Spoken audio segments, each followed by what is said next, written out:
Hello viewers, আজকে আপনাদেরকে দেখাবো সিরিজ লাইন কিভাবে তৈরি করতে হবে। তো তার জন্য এরকম একটা বোর্ড লাগবে, একটি হোল্ডার লাগবে, একটি সকেট লাগবে, একটি 100 ওয়াট বাল্ব লাগবে। তো এই সিরিজ লাইন কিসের জন্য? এই সিরিজ লাইন আমরা মসজিদের যে দেওয়াল ঘড়ি আছে তার জন্যে এই সিরিজ লাইন আমি তৈরি করতেছি।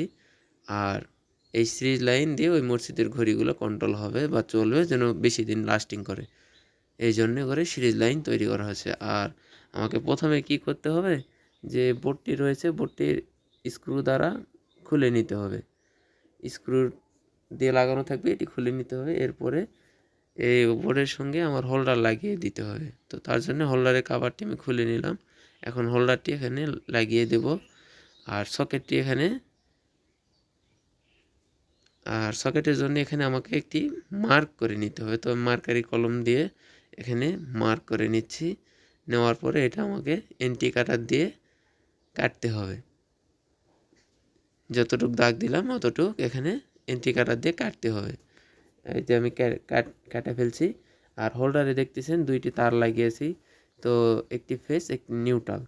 তো হোল্ডারের তার দুইটি ভিতর দিয়ে বোর্ডের সঙ্গে এটি স্ক্রু দ্বারা সংযোগ করতে হবে বা স্ক্রু দ্বারা লাগাতে হবে।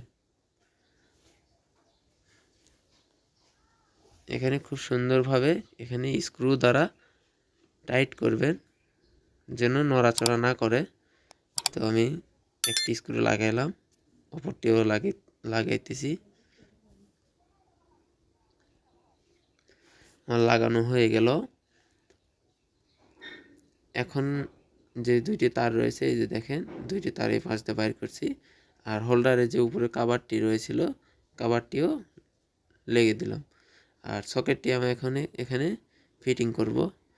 সুন্দরভাবে ফিটিং করবেন, যেন নড়াচড়া না করে। নড়াচড়া করলে দেখতে জিনিসটা খারাপ লাগবে। তো এখানে আমি স্ক্রু দ্বারা টাইট করব সকেটটি। স্ক্রু দিয়ে আমার টাইট করা হয়ে গেল।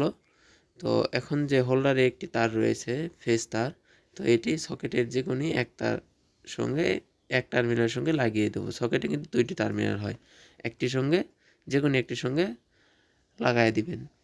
তো ঠিক এভাবে সুন্দরভাবে টাইট করবেন। হয়তো হয়ে গেল আমার ফেস তারটি লাগানো। এখন আমাকে এখানে মেন লাইন কানেকশন করতে হবে। তো তার জন্য করে আমি আপনাদেরকে মেন লাইনও কানেকশন করে দেখাবো। আর আপনাদেরকে এখানে 100 ওয়াট বাল্ব লাগাতে হবে। আর 100 ওয়াট বাল্ব ক্লিয়ার বাল্ব হতে হবে এরকম। এই বাল্বটি 100 ওয়াট এখানে আপনাদেরকে দেখানোর জন্য লাগাইতেছি। দেখেন, 100 ওয়াট বাল্ব না লাগালে কিন্তু সকেটে কানেকশন যাবে না। আর যে আমার বোর্ডের তলাটি রয়েছিল 4/6 বোর্ডের, এই বোর্ডটা কিন্তু 4/6 সাইজ বা 4 ইঞ্চি বাই 6 ইঞ্চি। তার জন্য 1/2 ইঞ্চি স্টিল লোহা দিয়ে দেওয়ালের সঙ্গে সংযোগ করে দেব বা দেওয়ালে এটা লেগে দেব। আর যে আমার বোর্ডটি রয়েছে, এখন বোর্ডটি কানেকশন করব বা সকেটে। এই তো আমার এটা দেখলেন ফেস তার মেন লাইনের।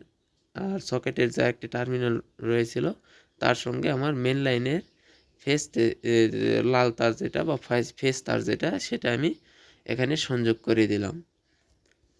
সংযোগ করার পরে আমার যে হোল্ডারের যেই কালো তারটি রয়েছিল আর আমার মেন লাইনের যে কালো তার বা নিউট্রাল তার, এটিও সুন্দরভাবে সংযোগ করে এখানে টেপ দিয়ে র্যাপিং করে দেব। কসটেপ দ্বারা র্যাপিং করে দেব। এই তো আমার কসটেপ দ্বারা র্যাপিং করা হয়ে গেল।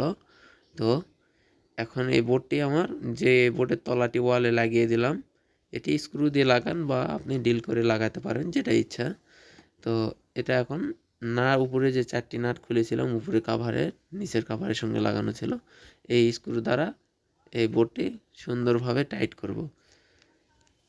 এটা আমার সুন্দরভাবে টাইট করে লাগানো হয়ে গেল।